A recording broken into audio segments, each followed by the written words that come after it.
आज का सवाल हम देखेंगे, संख्याओं की उस सूची के प्रथम 25 पदों का योग ज्ञात कीजिए जिसका nवां पद an बराबर 3 + 2n से दिया जाता है। तो हम हल देखेंगे। दिया गया है nवां पद यानी an बराबर 3 + 2n, s 25 यानी 25 पदों का योग हमें प्राप्त करना है।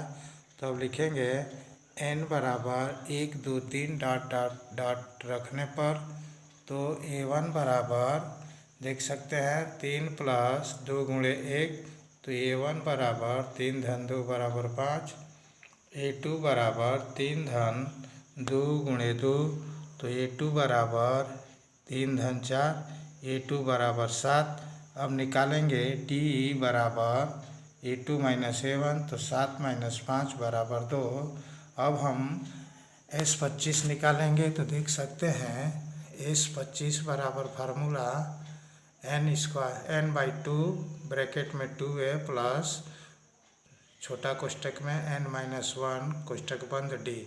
अब a, n और d का वैल्यू रखेंगे तो लिखेंगे 25/2 कोष्टक में 2 × 5 प्लस कोष्टक में 25 - 1 × 2। अब इसको हल करेंगे तो 25/2 10 कोष्टक में हो जाएगा धन 24 × 2। अब नीचे बराबर 25/2 10 धन 48 जोड़ देंगे 10 और 48 का हो जाएगा 58। तो 25/2 × 58, 2 से 58 को कटाएंगे 29 बार में। तो अब लिखेंगे 25 × 29 बराबर 725। तो इस तरह से s25 का मान 725 प्राप्त हुआ। अब दूसरा सवाल है हमारा, यदि अल्फा और बीटा समीकरण 2x² - 3x + 5 बराबर 0 के मूल हों तो α² बीटा + β² अल्फा का मान ज्ञात कीजिए। तो आइए हम देखते हैं इसका हल। द्विघात समीकरण ax² - 3x + 5 बराबर 0 की तुलना ax² + bx + c बराबर 0 से करने पर तो हम देख सकते हैं a बराबर 2, b बराबर -3, c बराबर 5। अब हम निकालेंगे मूलों का योगफल अल्फा + बीटा बराबर -x का गुणांक बटे में x² का गुणांक बराबर -b/a। तो हम a और b का मान रखेंगे तो माइनस कोष्टक में -3/2 बराबर 3/2।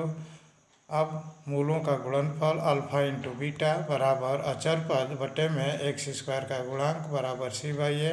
अब मान रखेंगे c और a का तो लिख सकते हैं बराबर 5/2। अब हम α² बीटा + β² अल्फा का वैल्यू प्राप्त करेंगे तो अल्फा बीटा का मान ले सकते हैं। अब हो जाएगा ब्रैकेट में अल्फा + बीटा तो अल्फा × बीटा का मान 5/2, अल्फा + बीटा का मान 3/2। तो इस तरह से हम देख सकते हैं कि इसका मान हमें 15/4 प्राप्त हुआ।